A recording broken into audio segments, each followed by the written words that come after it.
ओम श्री रामाय नमः। ओम श्री हनुमंताय नमः। जय सिया राम जी की दोस्तों, आज हम बात करते हैं अपनी रसोई के ऊपर। रसोई में बहुत सारे राज छुपे होते हैं अक्सर, जो हम नहीं जानते हैं। हमें पता ही नहीं होता है कि रसोई में क्या रहस्य छुपा हुआ है। फ्रेंड्स, आज मैं आपको इसी विषय पर कुछ बताने जा रही हूँ, तो आप कृपया ध्यान से सुनिएगा, क्योंकि जो भी मैं इस वीडियो में बताती हूँ, अगर आप उसे ध्यान से सुनेंगे नहीं तो आप उस उपाय को ठीक से कर नहीं पाएंगे। इसलिए कृपया आपसे यही अनुरोध है, मेरा यही विनती है कि आप मैं जो भी बताऊँ उसे ध्यान से सुनिएगा, तभी आप ठीक से उस उपाय को कर पाएंगे। क्योंकि वास्तु शास्त्र में बहुत सारे सावधानी पूर्वक कार्य करने चाहिए, अन्यथा उसका परिणाम उल्टा भी हो सकता है। तो आज मैं आपको बताने जा रही हूँ फ्रेंड्स कि लक्ष्मी जी का वास एक तो हमारे पूजा घर में होता है और दूसरा लक्ष्मी जी का स्थान हमारे रसोई घर में होता है। तो हम महिलाओं को करना क्या है कि अपने रसोई घर को और पूजा घर को हमेशा स्वच्छ रखना चाहिए। जैसे कि रसोई में बहुत सारी महिलाएं ऐसी होती हैं कि वो खाना बनाती हैं और बर्तन जूठे पड़े रहते हैं दिन भर, या रात्रि का भोजन बनाने के बाद, खाना खाने के बाद बर्तनों को सिंक में ऐसे ही जूठा डाल देते हैं। सारी रात बर्तन उसी में पड़े होते हैं। तो फ्रेंड्स, होता क्या है कि माता लक्ष्मी तो हर घर में हर दिन आती हैं और जूठे बर्तनों को देखकर वो वापस चली जाती हैं। वहाँ दरिद्रता का वास हो जाता है। और रसोई घर को अगर आप साफ स्वच्छ नहीं रखेंगे तो आप देखेंगे कि आपके घर में बहुत सारी हानियां होनी शुरू हो जाएंगी। यहाँ तक कि आपके पति, आपके बच्चे, घर गृहस्थी सब अस्त व्यस्त हो जाएगी। पति बीमार रहने लगेंगे, बच्चे भी अस्वस्थ रहने लगेंगे। आपका जितना भी धन आएगा उससे ज़्यादा खर्च हो जाएगा। इसीलिए फ्रेंड्स, हमेशा ध्यान रखिएगा कि अपने रसोई घर को हमेशा स्वच्छ रखिए। अब रसोई घर की बात आती है तो रसोई घर में बहुत ही ज़्यादा उपयोग में आने वाली महत्वपूर्ण चीज़ होती है कढ़ाई और एक तवा।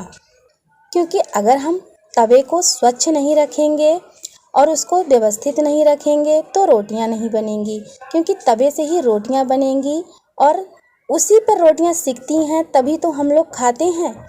और कढ़ाई ही नहीं होगी तो सब्जी कैसे बनेगी? जो कढ़ाई का मज़ा है सब्जी बनाने में, वो और किसी बर्तन में नहीं आता है।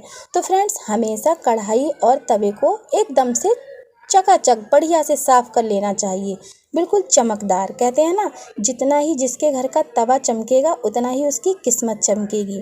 तो हमेशा तवे को बढ़िया करके सुबह शाम दोनों टाइम जब भी आप रोटियां सेकती हैं स्वच्छ करके रखना चाहिए।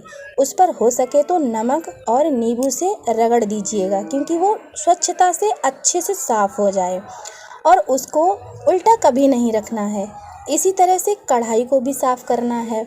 और फ्रेंड्स, कढ़ाई को भी कभी भी उल्टा मत रखिएगा, इससे क्या होता है, धन का नाश होता है।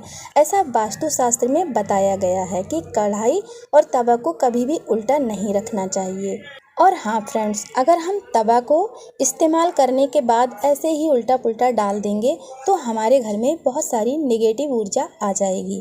इससे हमेशा जब भी आप रोटी सेकें, तवे को अच्छे से क्लीन करके और उसे दाईं साइड में रख दें। मतलब जहाँ आप भोजन बनाते हैं उसकी दाईं साइड में रखना चाहिए, कभी भी बाईं साइड में नहीं रखना चाहिए। इससे हमारी किस्मत में बरकत नहीं होती, हमारे घर में बरकत नहीं होती है। तो इस बात का विशेष आप ध्यान रखना। कढ़ाई को और तवे को हमेशा जहाँ आप भोजन बनाते हैं उसके राइट साइड में, यानी सीधी साइड में ही रखना चाहिए। ये तो आप अच्छे से जान गए होंगे। और पूजा घर को भी हमेशा स्वच्छ रखना चाहिए।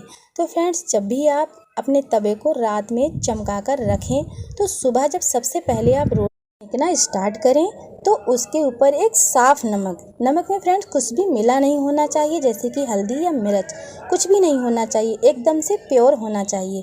उसे आप अपने तवे पर हल्का सा छिड़क दीजिए और उसके बाद एक छोटी रोटी बनाइए और उस रोटी को साइड में रख दीजिए। इस रोटी को करना क्या है दोस्तों, इसे आपको हर दिन, मतलब प्रति एक दिन गाय को खिला देनी है, जिससे कि आपके घर में सुख समृद्धि और धन आना शुरू हो जाएगा। आपके घर की जितनी भी नेगेटिव ऊर्जा है वो समाप्त हो जाएगी। गाय को रोटी खिलाने का हमें बहुत ही पुण्य प्राप्त होता है, इसलिए हर दिन हमें एक छोटी रोटी गाय के लिए अवश्य खिलानी चाहिए। इसके बाद ही हमें सारी रोटियां बनानी चाहिए।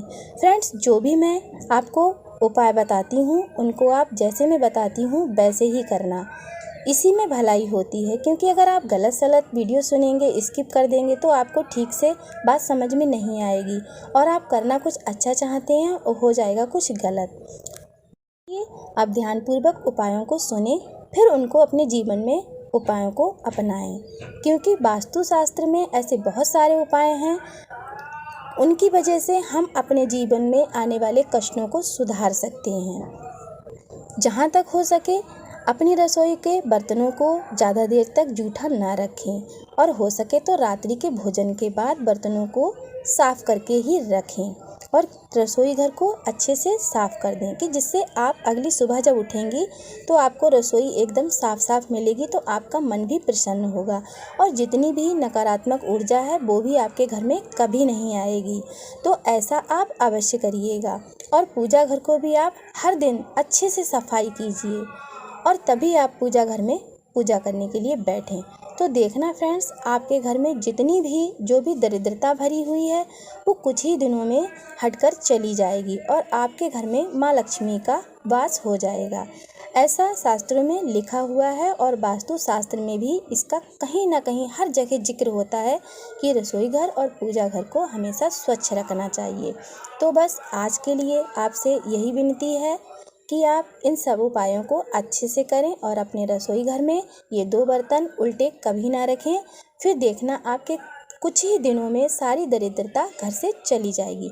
और फ्रेंड्स, आपसे जाते जाते एक छोटी सी विनती है, अगर आप पहली बार मेरी आवाज़ को सुन रहे हैं तो प्लीज़ चैनल को सब्सक्राइब कीजिए। अगर वीडियो थोड़ा भी अच्छा लगता हो तो प्लीज़ लाइक कीजिए और बेल के साथ सब्सक्राइब करेंगे तो आपको सबसे पहले मेरे वीडियो मिल जाएंगे। तो जय सिया राम जी की, जय हनुमान जी की। फिर मिलते हैं एक नेक्स्ट वीडियो के साथ।